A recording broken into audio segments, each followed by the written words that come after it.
আজকে দেশে কিন্তু পরিবর্তন হচ্ছে। প্রধান উপদেষ্টা বলেছেন নির্বাচন হবে এবং সেটা ফেব্রুয়ারিতে নির্বাচন হবে, এবং এই নির্বাচনের জন্য তার আগে আমরা দেখেছেন সংস্কার কমিশন করা হয়েছিল। তো সংস্কার কমিশন খুব বড় বড় পণ্ডিতরা দেশ থেকে এসছে, বিদেশ থেকেও এসছে, তারা বহু 9 মাস ধরে তারা আলোচনা করেছে, অনেক সংস্কারের কথা বলেছে। সব শেষে যেটা বলেছে ওটা আমরা বুঝি না ঠিক। দেশের মানুষ অনেকেই বুঝতে পারে না কি আপনার পিয়ার কয়জন বুঝে বলেন? আপনার সাধারণ মানুষের সঙ্গে চলাফেরা করা, তাই না? পিয়ারটা কি আসলে? ইংরেজি শব্দ হচ্ছে প্রপোর্শনাল রিপ্রেজেন্টেশন। আমি ঠিক মতো বুঝতে কষ্ট হয়, বাংলাতে আরো কঠিন, আনুপাতিক প্রতিনিধিত্ব। এইগুলোর সঙ্গে তো আমরা পরিচিত না, তাই না? বাংলাদেশের মানুষ বোঝে 1 man 1 ভোট। একজন ব্যক্তি দাঁড়াবে, তার মার্কা থাকবে, থেকে মার্কা আমি ভোট দেব, তাই তো? এটাই আমরা সব সময় সেই আদিকাল থেকে দেখে আসছি। এখন আপনি এটাকে পরিবর্তন করবেন, তার জন্য আবার গণভোট করবেন। গণভোটে থাকবে আবার হ্যাঁ না। এখন গণভোটে নাকি 4টা প্রশ্ন থাকবে, 4টা প্রশ্ন একটা গণভোটের ব্যালটে। এটা মানুষ কিছু এখন পর্যন্ত বুঝতেই পারছে না, কেউ বুঝতে পারছে না, শেষ দিন পর্যন্ত বুঝতেও পারবে না। দেখবেন শেষ দিন পর্যন্ত কেউ বুঝতেও পারবে না। আমি ওনাদের সঙ্গে যখন আলাপ করছিলাম, আমি বললাম যে আপনারা এইভাবে জিনিসগুলোকে আনেন কেন? আপনারা এমনভাবে আনেন যেন মানুষ আস্তে আস্তে ধাতস্থ হতে পারে। পরিবর্তন তো আমরা চেয়েছি।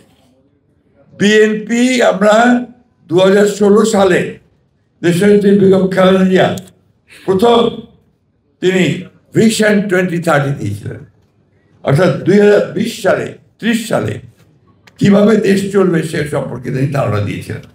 সেখানে কিন্তু এখন যে দ্বিকক্ষ বিশিষ্ট পার্লামেন্ট, এটার প্রস্তাব তিনি তখনই দিয়েছিলেন, এবং প্রধানমন্ত্রীর 2 বারের বেশি হওয়া উচিত না তার টার্ম, সেটাও তিনি দিয়েছিলেন।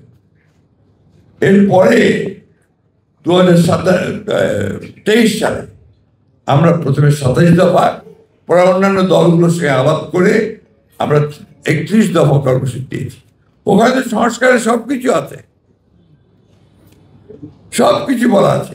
সুতরাং আমরা সংস্কার চাই, সংস্কার চেয়েছি, এবং আপনারা দেখেছেন আমরা সব স্বাক্ষর করেছি, তাই না? দেখেছেন তো? এখন দেখা গেল ফাইনালি যখন আপনার সেই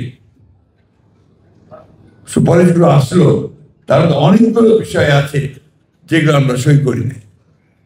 অর্থাৎ এখানে একটা বলা যেতে পারে যে ওই কমিশন সঠিক কাজটা করে না। তারা যেগুলো একমত হয়েছে সব রাজনৈতিক দলগুলো, সেগুলো দিলেই সবচেয়ে ভালো।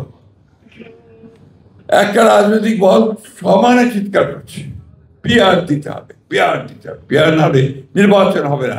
অনেক হুঙ্কার টুঙ্কার হয়েছে, তাই না? এখন আবার সুর নরম হয়ে গেছে। এখন দেখা যাচ্ছে নির্বাচনের জন্য সব চতুর্দিকে দৌড় চলছে, তাই তো? এই জিনিসগুলো ঠিক না। মানুষকে যেটা বলবেন সেটা সঠিকভাবে যাওয়া উচিত, কিন্তু মানুষকে বোকা বানিয়ে ভুল পথে পরিচালিত করা আমার মনে হয় না। আপনারা সবাই আলেমুলেমার আছেন, তাই ইসলাম আমাদেরকে কোথাও বলেছে এটা আমার জানা নাই। এই যে কিছুক্ষণ আগে একজন বললেন যে জামাতের টিকিট কাটলে জান্নাতের টিকিট কাটা হবে, কোথায় আছে আমাকে বলুক, তারা দেখিয়ে দিক কোথায় আছে।